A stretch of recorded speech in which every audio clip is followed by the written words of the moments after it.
माझ्या बाबांना वाटले की मी गरोदर आहे, म्हणून माझ्या वडिलांनी आपली इज्जत वाचवण्यासाठी माझे लग्न नोकरासोबत लावून दिले. मी पूर्णपणे निर्दोष होते, पण लग्नाच्या 6 महिन्यांनंतरच मी मुलाला जन्म दिला आणि त्या मुलाला पाहून तर माझ्या पायाखालची जमीनच सरकली. कारण हा मुलगा तर मी थकून भागून कॉलेजमधून घरी आले तर बाबांना घरी पाहून मी हैराण झाले होते. कारण बाबा नेहमी या वेळेला तर ऑफिसमध्ये असतात. आज दुपारीच घरी कसे आले होते? उन्हाळा आणि घामाने माझे हाल बेहाल झाले होते. बाबा मला खालीवर निरखून पाहू लागले, जसे की त्यांना माझ्या कपड्याच्या आतून काहीतरी दिसत होते. आणि मला पाहताच विचित्र हावभाव करत विचारू लागले की अंकिता, आज तुला कॉलेजमधून घरी येण्यासाठी इतका वेळ कसा लागला? बाबाने असे विचारल्याने मी आश्चर्यचकित झाले. मी त्यांच्यासमोर जाऊन बसले आणि त्यांना सांगू लागले की आज कॉलेजमध्ये आमचे एक्स्ट्रा क्लासेस घेण्यात आले, म्हणून मला घरी येण्यासाठी आज इतका उशीर झाला. बाबांनी मला पुन्हा एकदा खालून वरपर्यंत निरखून पाहिले आणि माझ्याकडे पाहत म्हणाले की नक्कीच हीच गोष्ट आहे ना? मला त्यांचे असे विचारणे अजिबात आवडले नव्हते, पण बाबांचे असे वागणे माझ्यासाठी काही नवीन नव्हते. मी बऱ्याच वर्षापासून त्यांच्या ह्या स्वभावाला कंटाळले होते. बाबांना माझ्यावर अजिबात विश्वास नव्हता. ते मला अशा पद्धतीने प्रश्न विचारायचे जसे मी त्यांच्यापासून काही लपवत आहे. मी त्यांना म्हणाले की हो बाबा, नक्कीच ही गोष्ट आहे. तुम्हाला माझ्यावर विश्वास नसेल तर ड्रायव्हर होता माझ्यासोबत, पाहिजे तर तुम्ही त्या ड्रायव्हरला विचारू शकता. मला कॉलेजला घेऊन जाणारा आणि घरी घेऊन येणारा ड्रायव्हर 25 ते 26 वर्षाचा एक तरुण मुलगा होता, ज्याचे नाव आनंद होते. माझ्या बाबांना आनंदवर पूर्ण विश्वास होता. त्याच्या अगोदर त्याचे वडीलही आमच्या इथेच ड्रायव्हर म्हणून नोकरी करत होते. ते गरीब असले तरी खूप इमानदार होते. जेव्हापासून माझे कॉलेजमध्ये येणे जाणे सुरू झाले तेव्हापासूनच मला कॉलेजमध्ये येण्या जाण्याची आणि घेऊन येण्याची जबाबदारी बाबांनी आनंदला दिली होती. मी इतके सांगितल्यानंतर बाबांना कुठेतरी माझ्यावर विश्वास झाला आणि त्यांनी ठीक आहे म्हणून सांगितले, तुझ्या खोलीत जा आणि फ्रेश हो, मग सोबत बसून जेवण करूया. मला माझ्या बाबांचा हा स्वभाव अजिबातच आवडत नव्हता. ते फक्त नावाला माझे बाबा होते. माझ्यावर प्रेम करणे तर दूरच, पण ते माझ्याबरोबर 2 शब्दही चांगले बोलत नव्हते. माझ्या प्रत्येक छोट्या छोट्या गोष्टींवर ते नजर ठेवून असायचे. रात्री तर बऱ्याचदा ते माझ्या खोलीच्या बाहेर चक्कर मारायचे. माहीत नाही, पण बाबांना माझ्यावर विश्वास नव्हता. माझा राग शांत झाला तेव्हा मी फ्रेश होऊन जेवणासाठी टेबलावर येऊन बसले. बाबा सारखे सारखे माझ्याकडे पाहत होते, जणू काही त्यांना माझ्याशी काही बोलायचे आहे. मी बऱ्याचदा त्यांना विचारले की काय झालं, काही बोलायचे आहे का? पण त्यांनी माझ्या प्रश्नाचे उत्तर देणे टाळले. जेव्हापासून आई हे जग सोडून गेली होती तेव्हापासून मला लहानाचं मोठं बाबांनीच केले होते. आईच्या मृत्यूच्या वेळी माझे वय फक्त 10 वर्षे होते, पण आता मी 18 वर्षाची झाली होती. बाबा प्रत्येक वेळेस माझ्यासोबत सक्तीने वागत असत. त्यांच्या या व्यवहाराने मला माझ्याच घरात गुदमारायला होत होते. कॉलेजमध्ये माझी एक मैत्रीण होती श्रद्धा. तिच्यासोबत माझी खूप छान मैत्री झाली होती. कधीकधी मी श्रद्धाच्या घरीसुद्धा जात होती. श्रद्धाचा एक भाऊ होता आशिष. जेव्हा मी श्रद्धाच्या घरी जायची तेव्हा आमच्यासोबत आशिषसुद्धा गप्पा मारायला बसायचा. कधीकधी आशिषसुद्धा श्रद्धाला सोडण्यासाठी कॉलेजमध्ये यायचा. आशिषच्या बोलण्यातून वाटायचे की तो मला पसंत करतो आहे. तो खूप चांगला मुलगा आहे, पण मी बाबांना घाबरून त्याच्यापासून दूर राहण्याचा प्रयत्न करायचे. पण एके दिवशी माझे नशीब खराब की काय मला माहीत नसताना बाबा माझ्या मागोमाग कॉलेजमध्ये आले आणि त्यांनी मला आशिषसोबत बोलताना पाहून घेतले. बाबा त्या दिवशी कॉलेजमध्ये नेमके काय करायला आले होते मला नाही माहीत, पण त्या दिवसापासून माझे आयुष्यच बदलून गेले. आशिषसोबत बोलताना पाहून रागाने बाबांनी मला गाडीत बसवले आणि आपल्यासोबत घरी घेऊन आले. त्या दिवसापासून बाबांनी माझे कॉलेजला येणे जाणे बंद करून टाकले. त्यांना शंका होती की आशिषबरोबर माझे संबंध आहेत. मी बाबांना लाख समजावण्याचा प्रयत्न केला, पण बाबांनी माझे काहीच ऐकून घेतले नाही आणि रागातच मला सांगू लागले की मी माझी इज्जत सांभाळून ठेवण्यासाठी काही करू शकतो. तू माझा विश्वासघात केला आहेस. तुझी आई गेल्यापासून मी प्रत्येक दिवस तुझ्या काळजीत घालवला आहे.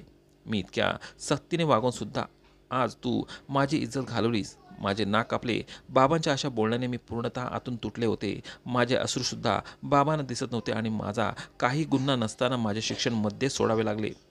आशिषसोबत माझे कोणतेही नातं नव्हते की जेणेकरून मला बाबासमोर लाजेने मान खाली घालावी लागेल.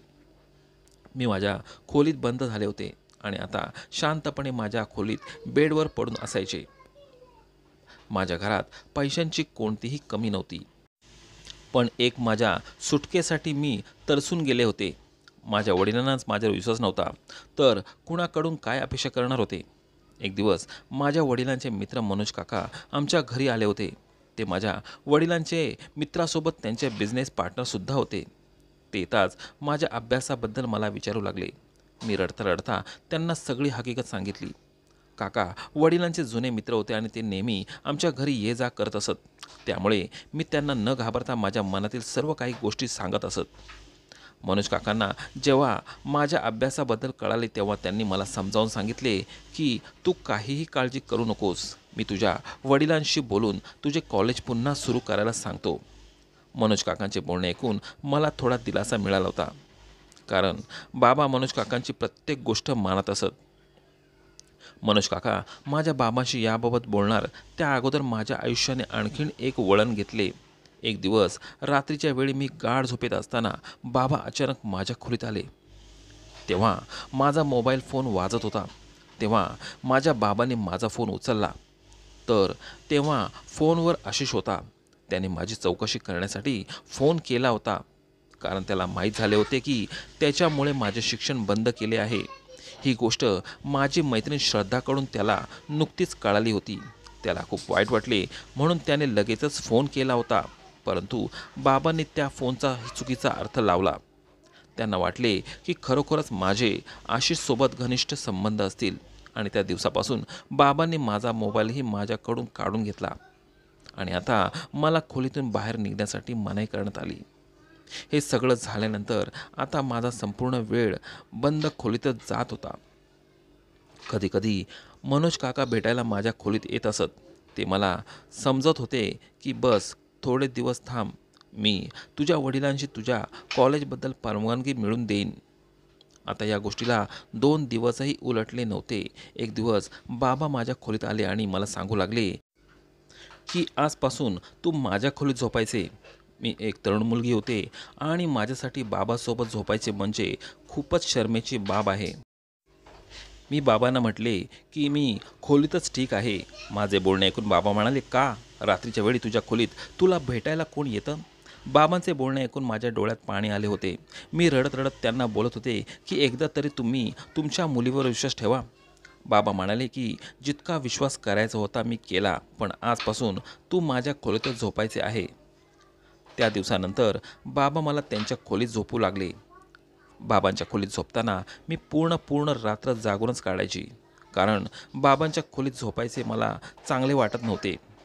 पूर्ण रात्र जागरण केल्यामुळे मी सकाळी माझ्या खोलीत जाऊन दिवसभर झोपायचे. बघता बघता 3 महिने निघून गेले आणि अचानक माझी तब्येत खराब होऊ लागली. असे वाटत होते की माझे डोके जड होत होते आणि सोबत चक्करही येत होती. बाबांना माझी हालत पाहून खात्री झाली की मी गरोदर आहे. माझी हालत पाहून बाबा रागातच मला म्हणाले की पाहिले, तुझ्या चुकीच्या कामाचा निकाल आपल्या समोर आलाच. ज्या गोष्टीची मला भीती वाटत होती तेच झाले. तू त्या मुलासोबत फक्त फोनवर बोलत नव्हतीस, तर आपल्या परिवाराची अब्रू देखील मातीत मिळवलीस. आता आपण कोणालाही तोंड दाखवायच्या लायक राहिलो नाहीत. बाबांचे बोलणे ऐकून तर माझ्या पायाखालची जमीनच सरकली होती.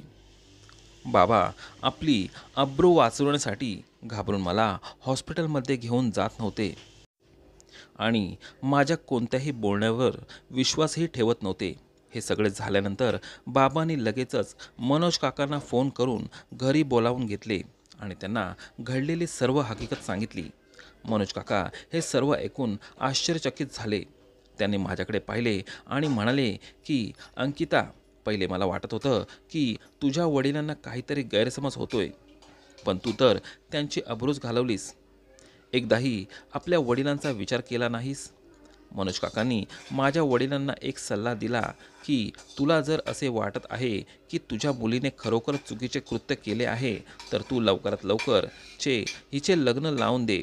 असे केल्याने या मुलाला बापाचे नाव भेटून जाईल आणि ही गोष्ट लपूनही राहील. शिवाय तुझी अब्रूही वाचून राहील. मला मनोज काकांकडून ही अपेक्षा नव्हती. मला वाटलं होतं की निदान मनोज काका तरी मला समजून घेतील. बाबा आणि मनोज काका या गोष्टी बोलतच होते की तेवढ्यात आनंद त्या दोघांसाठी चहा घेऊन आला. आनंदला समोर पाहताच बाबांनी अचानकच त्यालाच विचारले की तू अंकितासोबत लग्न करशील का? बाबांनी आनंदला समजावून सांगितले की जर तू माझ्या मुलीसोबत लग्न केलेस तर मी तुझे संपूर्ण आयुष्यच बदलून टाकेन. एवढेच नव्हे तर मी तुझ्या आईवडिलांच्याही सर्व इच्छा पूर्ण करीन. बाबांनी इतके समजावल्यानंतर आनंद माझ्यासोबत लग्नासाठी तयार झाला आणि पुढील 1-2 दिवसात माझे लग्न आनंदसोबत लावून दिले. माझी इच्छा नसतानाही मी आनंदसोबत लग्न करून घेतले. बाबांनी आनंदला गिफ्ट म्हणून एक नवीन फ्लॅट दिला. लग्न झाल्यानंतर आनंद मला त्याच फ्लॅटमध्ये घेऊन गेला. आनंदला मी पती म्हणून स्वीकारलेच नव्हते. मी आणि आनंद वेगवेगळ्या खोलीत राहत होतो. मी फक्त गरजेपुरतं त्यांच्याशी बोलायचे आणि माझ्या खोलीत स्वतःला बंद करून घेत होते. आनंदला माझ्याशी कोणतीही तक्रार नव्हती. तो प्रत्येक वेळी मला खुश करण्याचे प्रयत्न करत होता. आमच्या लग्नाला 2 महिने झाले होते की आता हळूहळू माझी तब्येत खराब होऊ लागली होती आणि माझे पोट आता दिसू लागले होते. पण मला अजूनही विश्वास बसत नव्हता की मी गरोदर आहे, कारण मी कोणतेही चुकीचे कृत्य केलेले नव्हते ज्याने मी गरोदर होऊ शकते. परंतु जेव्हा मी डॉक्टरांकडे जाऊन चेकअप केले तेव्हा मला खात्री झाली की मी खरोखर 5 महिन्यांची गरोदर आहे. आता हे सगळं ऐकून तर मी बुचकळ्यात पडले, कारण मी कोणतेही घाणेरडे कृत्य केलेच नाही, तर हे मूल माझ्या पोटात आलेच कसे? घरी आल्यानंतर आनंद आता माझी जास्त काळजी घेऊ लागला. आनंद प्रत्येक क्षण मला आनंदी ठेवण्याचा पुरेपूर प्रयत्न करत होता. त्याचे निस्वार्थ मी निरागस प्रेम पाहून आता हळूहळू माझ्याही हृदयात आनंद जागा घेऊ लागला होता. कारण पहिल्यांदाच मी माझ्या आयुष्यात असा व्यक्ती पाहिला होता जो माझी प्रत्येक गोष्ट ऐकत होता. माझा हर एक हट्ट पुरवत होता. अगदी निस्वार्थ भावनेने माझ्या मागे पुढे करत होता. आनंदने कधीच माझ्या पोटात वाढणाऱ्या बाळाबद्दल विचारपूस केली नव्हती. तो अगदी साधा सरळ आणि निस्वार्थ मनाने साफ असणारा व्यक्ती होता. जेव्हापासून मला कळाले होते की मी 5 महिन्यांची गरोदर आहे तेव्हापासून माझ्या मनात कुठेतरी ही गोष्ट होती की माझ्यासोबत हे जे काही झाले आहे ते माझ्या बाबांनीच केले असावे. कारण जेव्हापासून हे मूल माझ्या पोटात आलेले आहे, लग्ना अगोदरचे 3 महिने प्रत्येक रात्र मी बाबांच्या खोलीतच घालवली आहे. माझ्या डोक्यात नेहमी हेच विचार येत होते. बघता बघता माझे 9 महिने पूर्ण झाले आणि माझ्या पोटात आता दुखू लागले होते. मला लवकरच हॉस्पिटलमध्ये दाखल करण्यात आले. हॉस्पिटलमध्ये गेल्यानंतर कळाले की माझ्या डिलिव्हरीची वेळ आली आहे. काही वेळानंतर मी एका गोंडस बाळाला जन्म दिला होता. डॉक्टरांनी मला मुलाला दाखवण्याचा प्रयत्न केला, पण मी माझे तोंड दुसरीकडे फिरून घेतले. मला त्या मुलाचे तोंडही पाहायचे नव्हते, ज्याच्यामुळे माझ्या संपूर्ण आयुष्याची राख रांगोळी झाली होती. आनंदने जेव्हा पाहिले की मी त्या मुलाचा द्वेष करत आहे तेव्हा त्याने त्या मुलाला अगदी प्रेमाने जवळ घेतले आणि तोच आता त्या मुलाची संपूर्ण देखभाल करू लागला. हॉस्पिटलमधून आम्ही घरी आलो. आनंद दिवस रात्र माझी आणि बाळाची दोघांचीही मनापासून सेवा करत होता.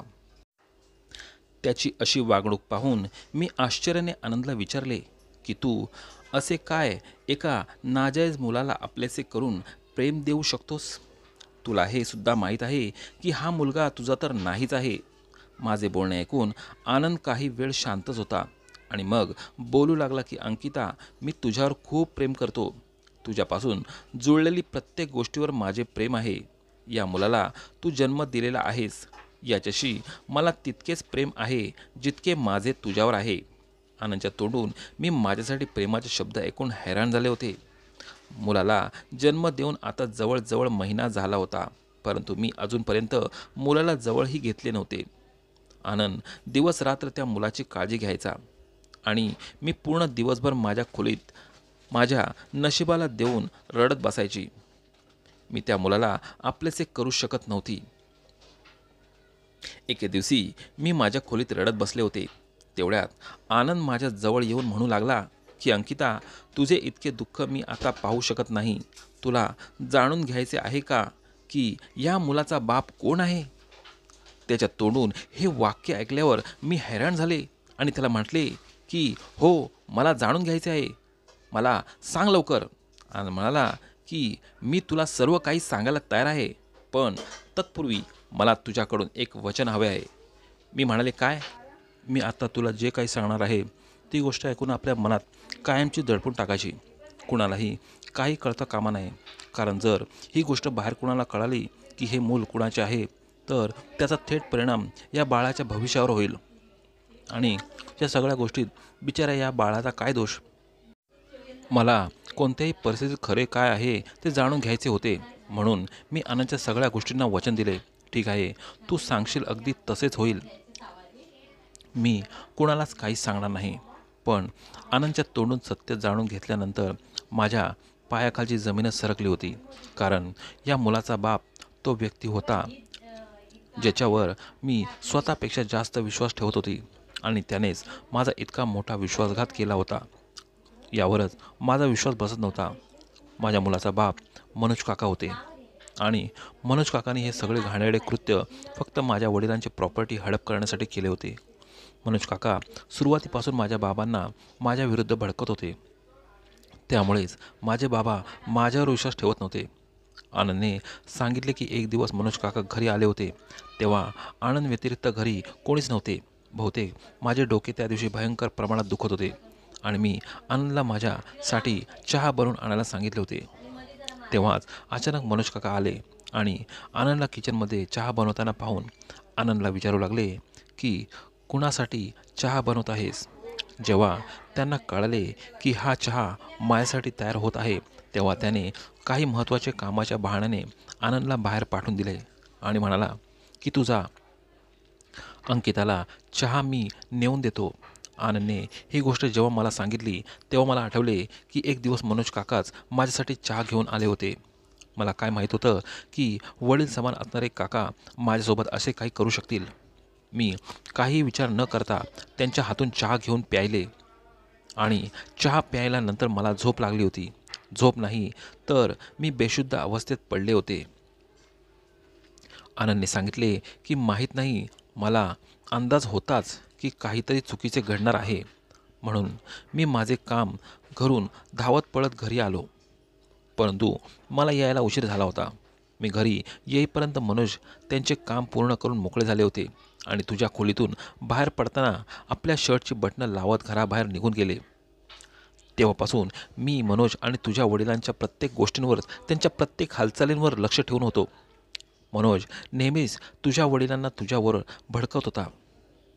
मी ही गोष्ट तुला आणि तुझ्या वडिलांना कधीच सांगितली असती, पण मला माहीत होतं की माझ्यासारख्या नोकरावर कोण विश्वास ठेवल.